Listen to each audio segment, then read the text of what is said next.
이렇게 귀한 자리 와주셔서 감사합니다. 네, 감사합니다. 네. 잠깐 우리 짤막하게 목사님 소개 잠깐 해주시겠어요? 저는 의정부교회를 섬기고 있는 안영남 목사이고요. 현재 의정부 기독교 기도동지에 섬기고 있고 또 국동방송 소망의 기도를 섬기고 있습니다. 목사님 이제 교회를 네. 처음에 나가게 된 계기가 있을 거 아니에요? 네, 제가 예수님을 만나게 된 건 초등학교 2학년 때인데요.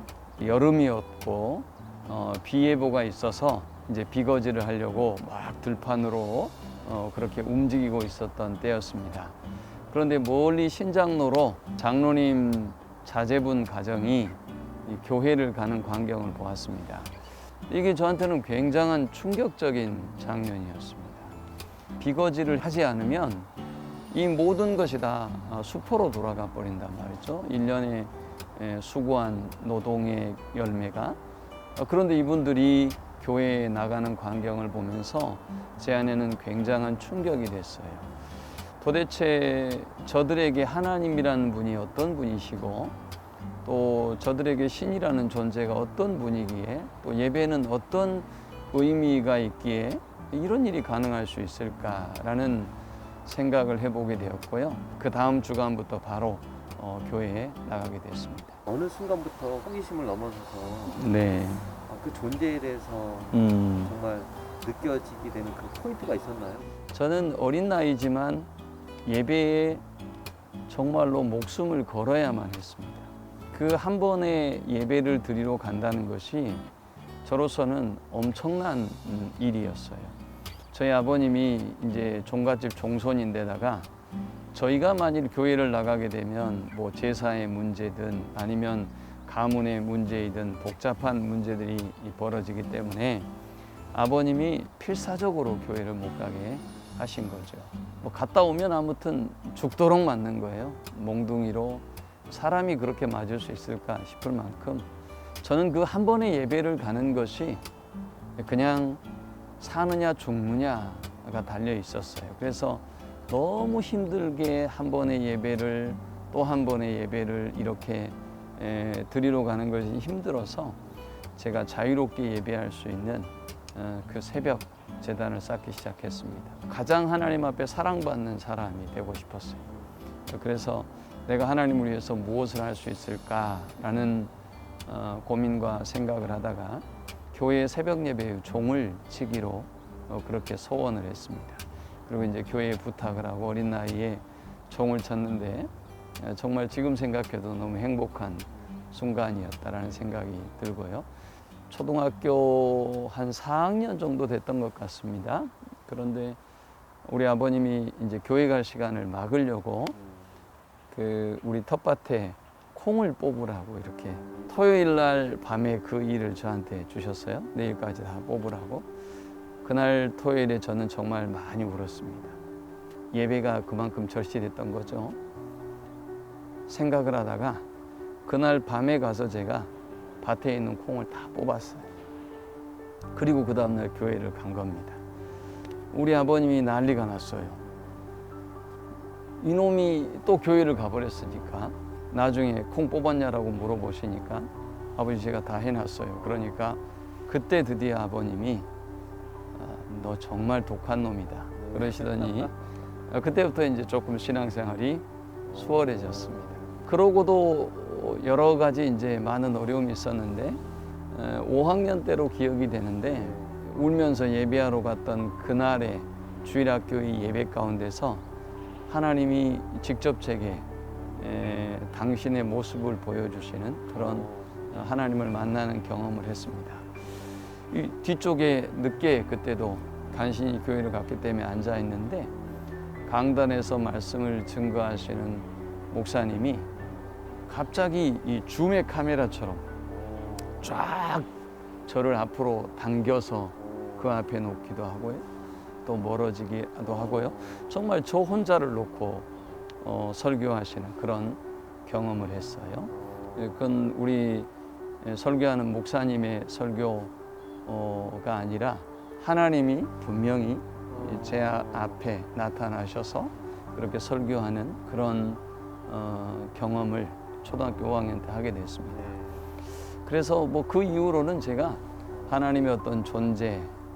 또 어떤 예배 이런 부분에 대한 고민이나 갈등 없이 신앙 속에 성장을 했던 것 같습니다. 제가 그런 영적인 경험을 했던 거 이유는 저희 큰형님이 광주로 학교를 가서 이분이 예수 그리스도를 만난 거예요.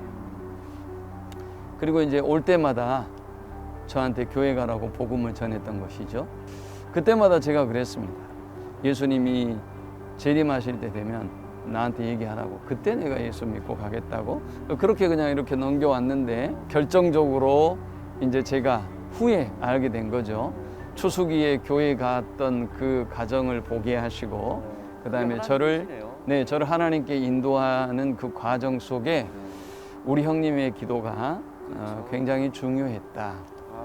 그 기도가 결국은 뿌려진 씨앗이 싹이 트고 자라나 열매 맺게 했다라는 것을 생각하게 되고요. 그런 형님과 이제 제가 오히려 역으로 전도해서 다른 가족들은 위에서부터 3대라고 하는데 저희는 아래에서부터 3대가 예수 믿는 그런 가문이 됐습니다. 사실 사람의 마음 움직이기 가장 어렵잖아요. 그럼요. 네. 어느 날 한번 이런 적이 있어요. 그 명절이 되면 문중에서 다 큰 댁으로 들리는데 네. 아버님이 저한테 이렇게 말씀하셨어요. 너는 절하지 말아라. 내가 절을 할 테니까 너는 옆에 앉아서 기도를 하든지 아니면 하지 말거라 그러시는데 제가 눈물이 날 뻔했어요. 왜냐하면 우리가 성묘하는 이 과정을 동네 분들이 다 보고 계시잖아요. 종갓집의 종손이 혼자 절을 하고 그리고 뭐 나머지 아들은 절을 하지 않는다. 이거는 말이 안 되는 일이잖아요. 저희 아버님이 그런 부분까지 양보하실 만큼 하나님이 대단하시죠. 네, 하나님이 역사하셨던 것 같습니다. 놀라운 하나님의 은혜라고 생각해요. 네. 그 순간에 제가 느끼는 그 위로와 감격이라고 하는 것은 이루 말할 수가 없었어요. 하나님이 놀라운 위로를 주시는 거예요. 그 빛 가운데. 그래서 저는 예배를 가장 사랑하고요. 또 교회라는 단어를 이 두 단어를 제가 세상에서 가장 사랑합니다. 예배와 교회야말로 정말 인간이 가장 소중히 여겨야 될 단어이다라는 그런 생각을 합니다. 그럼 목사님 교회를 나가고 나서부터 하나님께서 받았던 축복은 뭘까요? 예수 그리스도를 믿고 난 이후에 어떤 그 사람들이 생각하는 것처럼 어떤 외부적인 환경의 변화나 어떤 개선이나 어떤 눈으로 보여지는 축복은 크게 두드러지지는 않았던 것 같습니다. 그 시기에는 말이죠. 가장 중요한 것은 제 삶의 문제가 해결이 된 것이죠. 제가 누구인지, 무엇을 위하여 살아가야 하는지, 저에게는 그것이 가장 값진 경험이었어요. 제 근원을 알기 때문에 제가 살아가야 될 삶의 방향이 분명히 보이고 또 목표가 분명하고 삶의 방향이 분명하기 때문에 굉장한 축복의 삶을 살았다. 이 영상을 시청하는 모든 사람들이 그런 도전을 좀 받았으면 좋겠어요. 네. 하나님이 한 사람의 기도도 땅에 떨어지지 않고 응답하시고 아버지까지도 변화시킨다는 그런 하나님의 그 은혜를 우리 시청자들도 잊지 않았으면 좋겠고 용기를 얻었으면 좋겠고요. 마지막으로 우리 목사님이 한 말씀 한번 해주시죠. 네. 요즘 우리가 참 힘들고 어려운 시대를 살아가는데요. 저는 그 자연스러움이라는 그런 표현을 좋아합니다. 자연스러움이라고 하는 표현은 가장 하나님스러움이라고 생각을 합니다. 이 자연은 모두 다 하나님의 섭리 또 하나님의 인도하심 아래 움직이고 또 하나님의 질서 속에 살아가죠. 참 놀랍게도 인간은 그렇지 못해요. 인간은 하나님의 그 순리를 영리로 바꾸고 자신의 계획과 욕심을 앞세우기도 하고 그렇단 말이죠. 동물들은 자신의 위에 70%만 채운답니다. 그리고 되새김질을 하고 그리고 쉼의 여유를 갖는 것이죠. 그런데 인간은 놀랍게도 자신의 위에 120%를 취한답니다. 그러고도 문제는 여전히 부족한 것입니다. 여전히 더 채워야 될 무언가가 필요하다는 것입니다. 그러나 시편 23편에 보면 여호와가 나의 목자가 되어 주시기 때문에 내가 부족함이 없다라고 고백합니다. 그분은 우리의 모든 필요를 알고 있기 때문에 우리의 모든 필요를 때를 따라 공급해 주신다는 믿음이 있기 때문에 그는 쉼을 누리는 것이죠. 이 시대에 여러 가지 힘들고 어려운 일이 많지만 저는 이 코로나의 시대에 인간이 바꿔놓은 이 영리를 하나님께서 다시 자연스러운 순리로 만들 것이라고 생각하고요. 시청하시는 분들이 인간의 가장 근원적인 문제, 또 지금 짊어지고 있는 삶의 무거운 짐, 무게들을 하나님과의 만남을 통해서 해결함을 받고 하나님이 이끌어 가시는 자연스러운 행복을 누릴 수 있기를 소망합니다. 네.